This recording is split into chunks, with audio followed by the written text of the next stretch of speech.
Spēlēm lika burtiņus galā. Un viņi ļoti labi mācījās. Cipariņus un burtiņus arī skolotāji.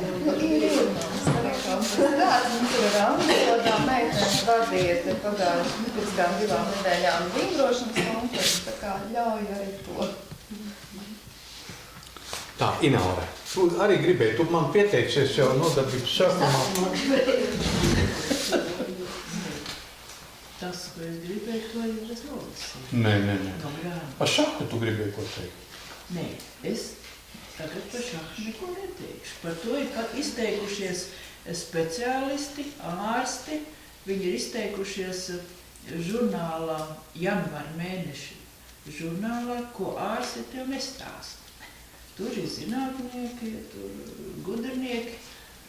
Es to neesmu lasīt, bet man to iet pateicis, bet es neesmu to žurnālu lasījis.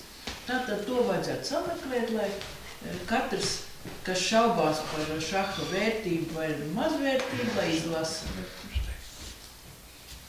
Jo es jau neesmu apdomājis, kāda tur vērtība šaham ir vai nav. Vienkārši tā ir, es tikai zinu, ka laba spēle ir un ka var galvu grozīt un tur ir ko domāt. Bet es tagad gribēju kādu vārdu pateikt. Es priecājos par to, kā intuitīvi Kristīna meklē tos pedagogus. Un es esmu ārkārtīgi priecīgi saskarties ar tik jaukiem un visādiem un dažādiem un tik, varētu teikt, brīnišķīgiem skolotājiem. Man tas saskarsme liekas ļoti interesanti. Bet mani rūpa ir par tiem bērniem, kas grib mācīties tālmācībā vai pašmācībā. Domādam, ka viņiem to skolotājs nevajag, viss var atrast internetā un viņš mājās turītī mācīsies. Tieši par viņiem domājot, es gribētu teikt, ka nekas nevar aizvietot personīgu kontaktu ar pedagogu, personīgi kontaktu ar autoritāti, kas dažkārt droši vien skolēniem daudzreiz ir tā sajūta, lūk, tas ir autoritāte, kuram mēs gribētu līdzināties vai vismaz no viņa ko gūt un iemācīties. To personīgo kontaktu ar cilvēkiem, no tik dažādiem. Tur jau tas skolēns iegūst to gudrību par to, cik dažādi ir cilvēki, cik dažādas ir personības, un lielie ieved viņu sabiedrībā. Pieaugušo sabiedrību, tieši skolotāji. Un tā kā es to novēlu tiem, kas turītī mācās tālmācībā, ka lai viņi tomēr sameklē skolotājus. Labi, mēs šo te tavu runu ieliksim internetā. Pirmajā lapā.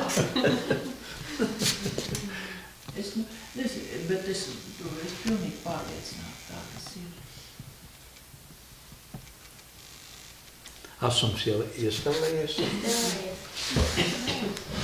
Es esmu arī vecāks bērnam, kas mācās un mācīsies šajā skolā, un īstenībā, ko es arī gribēju teikt, ir ļoti līdzīgi kā Ināra teica par to, ka svarīgi ir tā skolotāja kā personības loma, un tāpēc es šodien biju ļoti priecīga šajā seminārā un ļoti iedvesmota par to, cik tas ir forši mācīt tādās saimēs un kā tas viss var būt un pavarot arī tādu vīziju, kā tas varētu būt un kā tas mums droši vien būs un ir jau un būs vēl vairāk un vēl labāk. Nu, tā ļoti iedvesmojoši. Un tas, kas man liekas vēl ir svarīgi par mūsu skolu, ka, protams, šeit kā skolotājas seminārā mēs runājam par skolotājiem, bet es neesmu skolotājs skolā. Bet es nevaru teikt kā Kristīna, ka es neko šeit nemācu, jo man liekas, ka es arī kaut ko mācu bērniem. Un tas ir forši, ka lai bērnus uzaicinātu, vajag to visu ciematu, un ka mums ir pavāri, kas iesaistās bērnu mācīšanā, ka mums ir Sandra, kas to dārzu iekārto un tos bērnus iesaista.